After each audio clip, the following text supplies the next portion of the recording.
हाय everyone, नमस्ते and welcome to pure science. हम लोग सॉल्व कर रहे हैं हिंदी व्याकरण से संबंधित प्रश्नों को, हिंदी भाषा से संबंधित है ना प्रश्नों को। इस विशेष वीडियो में हम लोग सॉल्व करेंगे अनेक शब्दों के लिए एक शब्द या वाक्यांश, है ना, वाक्यांश के लिए एक शब्द से संबंधित जो भी प्रश्न होते हैं उनको हम लोग हल करेंगे। ठीक है, तो बहुत सारे प्रश्न हम लोग हल कर चुके हैं पहले ही, इसी क्रम में यह आगे है। ठीक है, तो चलिए शुरू करते हैं, देखते हैं क्या है प्रश्न।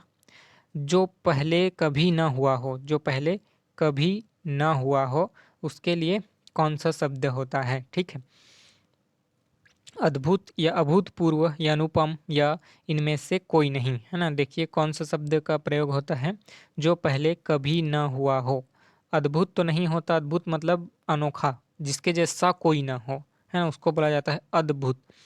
और अभूतपूर्व मतलब जिस जो पहले कभी नहीं हुआ हो उसके लिए प्रयोग किया जाता है अभूतपूर्व, तो बी नंबर जो है सही उत्तर है। ठीक है, अनुपम मतलब जिसकी उपमा ना दी जा सके। ठीक है, तो ये भी नहीं है। तो सही उत्तर कौन सा हो रहा है, option B is the right answer, अभूतपूर्व मतलब जो पहले कभी ना हुआ हो।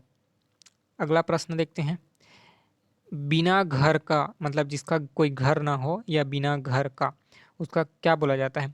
अनाथ, अनाथ तो मतलब जिसके माता पिता नहीं हो उनको बोला जाता है अनाथ। अनिकेत मतलब जिसका कोई निकेतन ना हो यानी कि घर ना हो उसको बोला जाता है अनिकेत, तो option B is the right answer. अनाहत मतलब जो आहत ना हुआ हो। अनिग्रह ये भी नहीं है। ठीक है, option B is the right answer कि बिना घर का मतलब अनिकेत। अगला प्रश्न है, जिसे बुलाया न गया हो। ठीक है, जिसे बुलाया न गया हो, अनाहुत यही है सही उत्तर।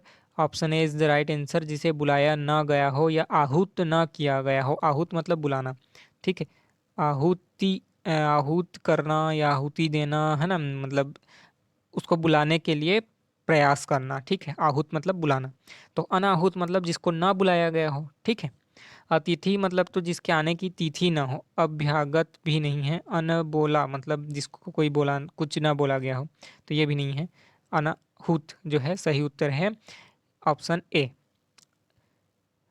अगला प्रश्न है, जो हर समय अपना मतलब साधता हो उसे क्या कहा जाता है। जो हर समय अपने मतलब के बारे में सोचता हो या अपना मतलब साधता हो, है ना, उसको उसके प्रयत्न करता हो मतलब साधने के, उसको क्या बोला जाता है। स्वार्थी नहीं, मतलबी, है ना, जो अपना मतलब बना साधता हो किसी न किसी बात को लेकर के, अपने फायदे के बारे में ही सोचता हो, उसको बोला जाता है मतलबी। ठीक है, तो option B is the right answer. ठीक है, परमार्थी मतलब तो दूसरों की के लिए, स्वार्थी मतलब खुद के लिए, है ना, प्रयत्न करना। मतलबी भी वही है, लेकिन यहाँ पर बोला गया है मतलब साधता हो, तो इसी के लिए, है ना, यही उत्तर जो है उचित है। Option B is the right answer. अगला प्रश्न देखते हैं, जो कम बोलता हो, जो कम बोलता हो उसके लिए कौन सा शब्द है ना, अल्पभाषी यही सही है। ठीक है, अल्पभाषी मतलब अल्प, कम, भाषी बोलना, है ना, जो कम बोलता हो उसको बोला जाता है अल्पभाषी, तो सही उत्तर है ऑप्शन ए। ठीक है, यहाँ देखिए मितव्ययी मतलब जो कम खर्च करता हो। ठीक है, प्रत्युन सॉरी प्रत्युत्पन्नमति, है ना, मिस्टेक हो जा रहा था उच्चारण में। प्रत्युत्पन्नमति ये भी नहीं है। वाचाल जो बहुत ज़्यादा बोलता हो उसके लिए वाचाल का प्रयोग करते हैं। और अल्पभाषी मतलब जो बहुत कम बोलता हो। मितभाषी, मितभाषी या अल्पभाषी को बोला जाता है जो बहुत कम बोलता है। ठीक है, अगला प्रश्न देखते हैं, किसी के उपकार की उपेक्षा करने वाला, जो आप किसी के ऊपर उपकार करें और वो आपका आपकी उपेक्षा करे, है ना, उपकार किए हो उसका उसको कोई धन्यवाद ना दे या उसका कोई मोल ना समझे, महत्व ना समझे, उसको उसको क्या बोला जाता है, उसके लिए कौन सा शब्द प्रयुक्त किया जाता है। कृतज्ञ, तो यह तो उपकार मानने वाला होता है। ठीक है, मतलब जो आप उपकार किए हैं उसको उसकी प्रोत्साहन मतलब समर्थन करता है या उसको अ, उसके लिए कृतज्ञ होता है ना, मतलब हाँ आपने मेरा मदद किया, धन्यवाद, ऐसा इस प्रकार से उसका भाव जो होता है उसको बोला जाता है कृतज्ञ, ठीक है ना। और कृतघ्न ये जो होता है जो उपकार न मानने वाला है ना। उपकार न मानना, कृतघ्न मतलब जो आपकी उपेक्षा कर दे, है ना। आपने उपकार किया फिर भी उपेक्षा कर दे, उसको उसके लिए बोला जाता है कृतघ्न, उपकार नहीं मानता जो, है ना। अजात शत्रु जिसका शत्रु जन्मा ही ना हो, है ना। और दूरदर्शी मतलब दूर की देखने वाला, तो ये भी नहीं है। तो सही उत्तर है option B. Option B is the right answer.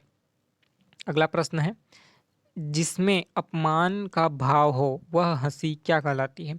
ऐसी कोई हंसी मतलब एक पर्सन है ए, उसको देख करके बी जो है हंस रहा है ना। और इस भाव से हंस रहा है कि अपमान का भाव है। उसको देख करके हंसी आ रहा है या वह हास्य विनोद कर रहा है तो हंस रहा है, नहीं, ऐसा भाव नहीं है, बल्कि उसका अपमान के उद्देश्य से हंस रहा है। तो उसको क्या बोला जाता है, हास या परिहास या व्यंग्य या उपहास, ठीक है। तो इसका सही उत्तर है उपहास करना, मजाक उड़ाना, ठीक है। अपमान करने के भाव से हंसना, इसको बोला जाता है उपहास, ठीक है। Option D is the right answer. अगला प्रश्न है, राकेश बहुत मेहनत करने वाला लड़का है ना। बहुत मेहनत करने वाला लड़का है, ठीक है। तो इसके लिए, है ना, बहुत मेहनत करने वाला लड़का, इसके लिए जो है यहाँ रेखांकित नहीं किया गया है, यही है बहुत मेहनत करने वाला। बहुत मेहनत करने वाला के लिए एक शब्द बताना है। तो सीधा सा बात है, उसका सही उत्तर है ऑप्शन ए, परिश्रमी, है ना। जो परिश्रम करे, जो मेहनत करे, उसको बोला जाता है परिश्रमी, है ना। तो सही उत्तर है ऑप्शन ए, परिश्रमी। अगला प्रश्न, किस वाक्यांश के लिए दिया हुआ एक शब्द सही नहीं है ना। मतलब यहाँ वाक्यांश दिया हुआ है, इधर एक शब्द दिया हुआ है ना। इधर वाक्यांश फिर इधर एक शब्द, तो कौन सा जोड़ा जो है सही नहीं है यह बताना है। जिस स्त्री को कोई संतान न हो बांझ, सही है। जो बहुत बोलता हो मितभाषी नहीं, वाचाल बोला जाता है उसको, है ना। जो बहुत बोलता है उसके लिए कौन सा शब्द प्रयोग किया जाता है, वाचाल, ठीक है। क्रम के अनुसार यानी यथाक्रम, यह भी सही है। जो स्मरण रखने योग्य है, स्मरणीय, यह भी सही है, ठीक है। तो कौन सा सही नहीं है, ऑप्शन बी। तो इसका मतलब है सही उत्तर है ऑप्शन बी, है ना, सही उत्तर। अगला प्रश्न है, तेज चलने वाला क्या कहलाता है। तेज, बहुत तेजी तेजी से जो चले, व्यक्ति हो या कोई वस्तु हो या ट्रेन हो या जहाज हो, उसको क्या बोला जाएगा, है ना। तेज चलने वाला, गतिशील मतलब जो गति में है उसके लिए गतिशील होता है। चुस्त मतलब जो फुर्तीला हो उसके लिए चुस्त, है ना। कर्मठ, ये भी नहीं है। द्रुतगामी मतलब द्रुत गति से, है ना, तेजी से चले। द्रुतगामी मतलब बहुत तेजी से चलने वाला, उसके लिए होता है द्रुतगामी। तो सही उत्तर है ऑप्शन डी, ठीक है। अगला प्रश्न देखते हैं, किसी की सहायता करने वाला, किसी की सहायता करने वाला व्यक्ति या, है ना, कोई भी हो सकता है, स्त्री हो या पुरुष हो, जो दूसरों की सहायता करे, उसको क्या बोलेंगे। सहकार या सहायक या सहृदय या सहचर, है ना। तो क्या बोलेंगे, सहायक मतलब जो सहायता करे वह सहायक, ठीक है। सहकार नहीं है। सहृदय मतलब जिसका हृदय अच्छा हो, सुहृदय हो, है ना। ये सहचर साथ में चरने वाला, रहने वाला, उसके लिए बोला जाता है सहचर, है ना।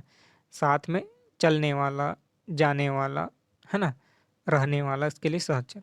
सही उत्तर कौन सा है, ऑप्शन बी, सहायक। किसी की सहायता करने वाला क्या कहलाता है, सहायक, ठीक है। ऑप्शन बी सही उत्तर है। अगला प्रश्न, आशा जगाने वाला, किसी के मन में आशा जगाने वाला व्यक्ति जो क्या कहलाता है, ठीक है। आशाजनक या आशातीत या आशानुगत या आशीष, है ना। आशा जगाने वाला, ठीक है। आशा क्या, आशाजनक जो है, आशा जगाने वाला जो होता है उसको बोला जाता है आशाजनक, ठीक है।